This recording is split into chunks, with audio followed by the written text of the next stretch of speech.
नमस्कार विद्यार्थी मित्रांनो, आज आपण लेसन नंबर 1 सायन्स 1 बघणार आहोत. सायन्स 1चा लेसन नंबर 1 त्यामध्ये आपण जे न्यूमेरिकल्स आहेत विज्ञानाचे त्याचा अभ्यास करणार आहोत. क्वेश्चन नंबर 5A मध्ये आपल्याला न्यूमेरिकल्स दिलेत, गणित दिलेत. ते गणित आपण बघणार आहे. त्यातलं पहिलं गणित आहे An object takes 5 seconds to reach the ground from a height of 5 meters on a planet. What is the value of g on a planet? So an object takes 5 seconds to reach the ground. Suppose one object is there and it takes 5 seconds to reach the ground. This is the ground. 5 seconds to reach the ground from a height of 5 meters. This height is 5 meters. On a planet, what is the value of g on a planet? G, that is gravitational acceleration. So आपल्याला पहिले न्यूटनचे जे 3 equation आहे ते लक्षात ठेवणं आवश्यक आहे. ते आहेत v = u + at आणि s = ut plus 1/2 at square, and third equation is v square = u square plus 2as. So आपल्याला गिव्हन काय ते आपण इथे लिहून घेऊया. गिव्हन आपल्याला दिलेलं आहे ऑब्जेक्टला 5 सेकंद लागत आहेत ग्राउंडपर्यंत पोहोचायला. 5 मीटरची हाईट आहे. हाईट मीन्स आपल्याला s दिलेला आहे. s is the distance. So 5 मीटरची हाईट आहे आणि 5 सेकंदात तो पोहोचतोय. म्हणजे टाईम दिला आहे 5 सेकंद. आणि आपल्याला इथे इनिशियल वेलोसिटी काय येईल, कारण इथून तो खाली येतोय म्हणजे इनिशियल वेलोसिटी u असते आपली आणि ती असणार आहे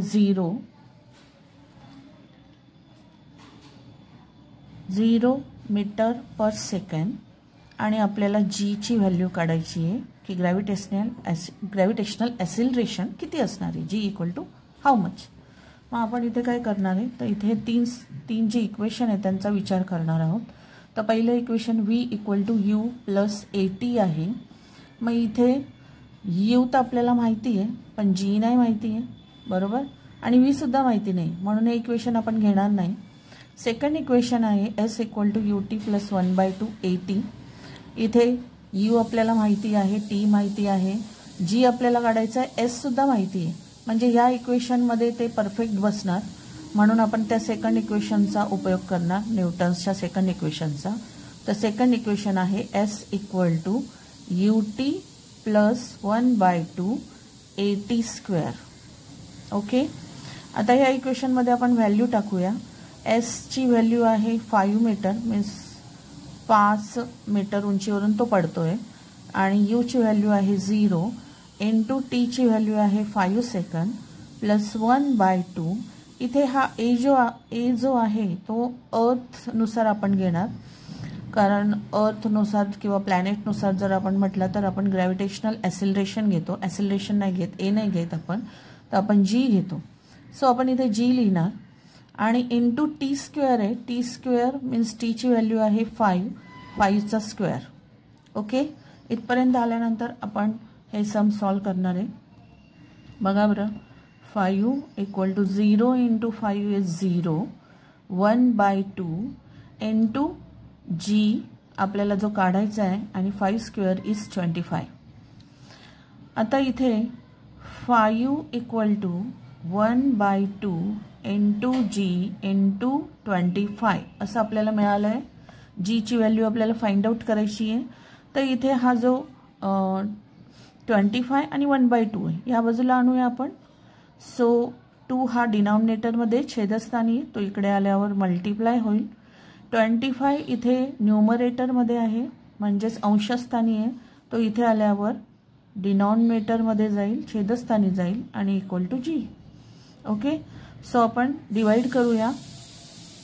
तर डिवाइड केल्यानंतर आपल्याला इथे काय मिळतंय, तर 5 1 जा 5, 5 5 जा 25, that is 2/5 = g. So g equal to 5ने आपण डिवाइड करूया 2ला. सो 5ने डिवाइड केल्यावर आपल्याला मिळणार 0.54 जा 20, 0.4 metre per second square. This is the gravitational acceleration. G equal to 0.4 metre per second square. So आपल्याला क्वेश्चन आहे इथे, what is the value of G on a planet. So value of G on a planet is 0.4 meter per second square. Okay, thank you students. So आपलं तिसरं सम आहे, the mass and weight of an object on earth are 5 kg and 49 Newton respectively. What will be their values on the moon? तर त्याच्या values मूनवर किती असतील असा प्रश्न विचारला आहे. कारण त्या ऑब्जेक्टचं मास अर्थवर 5 kg आहे आणि वेट 49 न्यूटन आहे. तर त्याच ऑब्जेक्टचं मूनवर किती वेट आणि किती मास असेल हा प्रश्न आहे त्यांचा. आणि त्यांनी आपल्याला सांगितलं आहे, assume that the acceleration due to gravity on moon is 1/6 of that on earth. अर्थच्या 1/6 ॲसिलरेशन ड्यू टू ग्रॅव्हिटी मूनची आहे हे आपल्याला सगळ्यांना माहिती आहे. सो आपण इथे सोडवूया.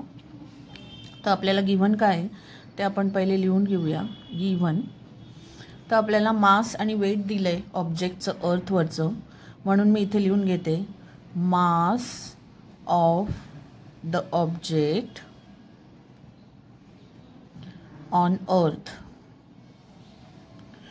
ओके, अर्थवर त्याचं मास किती आहे तर ते आपण ME असं घेऊया आणि ते आहे 5 kg. सो वेट पण आपण घेऊया, weight of the object on earth. अर्थवर किती आहे त्याचं वेट, तर वेटसाठी आपण W घेतो. तर WE weight of earth 49 Newton एवढं आहे. ओके, तर इथपर्यंत झालं. तर आपल्याला माहिती आहे तर ते मास मूनवर किती असेल असा प्रश्न आहे त्यांचा. तर आपल्याला माहिती आहे, we know that mass is same everywhere. Mass हे सगळीकडे सेम असतं हे आपल्याला सगळ्यांना माहिती आहे. Mass is same everywhere.